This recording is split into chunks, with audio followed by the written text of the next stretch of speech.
Hi అండి, welcome back to Praveena's world. ఈరోజు నేను పప్పుచారు ఉల్లగడ్డ ఫ్రై చేస్తున్నాను అండి. ఉల్లగడ్డ అంటే ఆలు ఫ్రై, ఒక్కొక్కరు ఒక్కో విధంగా పిలుస్తారు. మా సైడ్ అయితే ఉల్లగడ్డలు అంటారు.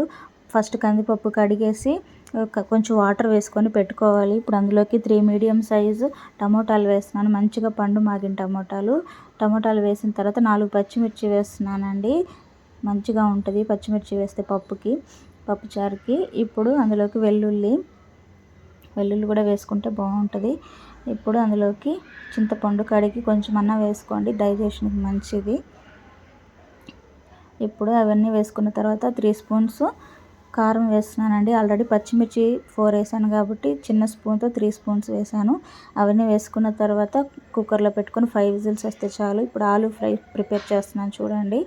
ముందుగా ఆయిల్ వేసుకొని ఆవాలు జీలకర్ర చిటపట అనిన తర్వాత కట్ చేసి పెట్టుకున్న మనం ఆలు అంతా వేసేస్తున్నాను దాంట్లోకి. ఆయిల్ బాగా హీట్ అయింది, అందుకే పొగలు వస్తున్నాయి. ఆలు వేసేసానండి. ఇప్పుడు గరిటె తీసుకొని నిదానంగా కలుపుకోవాలండి. ఆలుకంతా పడేటట్టు కలిపేసుకున్న తర్వాత కొంచెం పసుపు. వీటి రెండింటి కాంబినేషన్ చాలా బాగుంటుందండి, పప్పుచారు ఆలు ఫ్రై. పిల్లలు కూడా ఇష్టంగా తింటారు చేసి పెడితే. ఇప్పుడు అందులోకి ఆలు ఉడకడానికి కొంచెం వాటర్ వేసి మూత పెడుతున్నానండి. పసుపు వాటర్ వేసి మూత పెడితే ఒక 10 మినిట్స్ ఉడికించుకుంటే బాగా ఉడికిపోతాయండి ఆలులు. ఉల్లగడ్డ అంతా బాగా ఉడికిందండి, వాటర్ అంతా ఆవిరైపోయింది. ఇప్పుడు అందులో కొంచెం కరివేపాకు. ఏ ఫ్రైలకైనా మనము కొంచెం వాటర్ వేసుకుంటే బాగా ఉడుకుతుందండి, ఆయిల్ ఎక్కువ పట్టదు. ఇప్పుడు అందులోకి గరం మసాలా వేస్తున్నాను. మా అమ్మ ఇలా చేస్తుందండి, చాలా బాగా చేస్తుంది మా అమ్మ వంటలు. గరం మసాలా వేసుకొని బాగా కలుపుతున్నాను. ముందే ఆలు ఉడకబెట్టేటప్పుడు ముందే ఉప్పు వేయకూడదండి, ఆలు సరిగ్గా ఉడకదు. ఇప్పుడు నేను ఎండుకారం చేసి పెట్టాను కదండి నా ప్రీవియస్ వీడియోస్లో. ఇప్పుడు ఆ ఎండుకారం ఇలాంటి ఫ్రైస్లోకి చాలా బాగుంటుంది, తాలింపులకి. అది 3 స్పూన్లు వేసానండి, చాలా బాగుంటుంది కారము మెయిన్ ఇలాంటి ఫ్రైస్కి. ఇప్పుడు పప్పు ఉడికిపోయిందండి, ప్రెషర్ కూడా అయిపోయింది. ఇప్పుడు పప్పు రుబ్బుతున్నాను చూడండి. ఉల్లగడ్డ ఫ్రైనేమో నేను సిమ్లో పెట్టేశాను, కారం వేసి మూత తీసి పెట్టాలండి, మళ్ళీ వాటర్ రాకూడదు. ఇప్పుడు పప్పుకి తాలింపు పెడుతున్నాను చూడండి. ఆవాలు జీలకర్ర,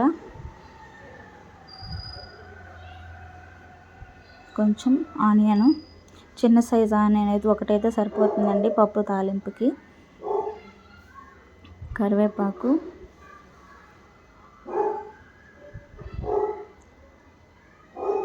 ఇప్పుడు కొంచెం ఎండుమిర్చి. బాగా ఆనియన్స్ కలర్ మారే వరకు వేపుకోవాలండి. ఇప్పుడు పప్పునంతా ఒక గిన్నెలో తీసుకొని కొంచెం పసుపు, తాలింపు వేగిపోయిందండి, పప్పులోకి ఆపేసాను. ఇప్పుడు దీన్ని మనకి ఎంత వాటర్ కావాలో అంత వాటర్ వేసుకొని కలుపుకొని పసుపు వేసుకొని ఇప్పుడు మనం ప్రిపేర్ చేసుకున్న తాలింపునంతా తీసుకొచ్చి పప్పులో వేసేసి కలిపేయాలండి. పప్పును బాగా ఉడికించుకోవాలండి, అప్పుడు పప్పు తొందరగా పాడవదు, చాలా బాగుంటుంది. సరిగ్గా ఉడికించకపోతే పప్పు పాడైపోతుందండి తొందరగా. అట్లా ఒక 5 నిమిషాలన్నా ఉడికించుకోవాలి మీడియం ఫ్లేమ్లో పెట్టి. పప్పు పొంగకూడదండి అస్సలు, పొంగితే టేస్ట్ అంతా పోతుంది. వీటి రెండింటి కాంబినేషన్ చాలా బాగుంటుందండి. చూడండి, ఆలు ఫ్రై కూడా ప్రిపేర్ అయిపోయింది.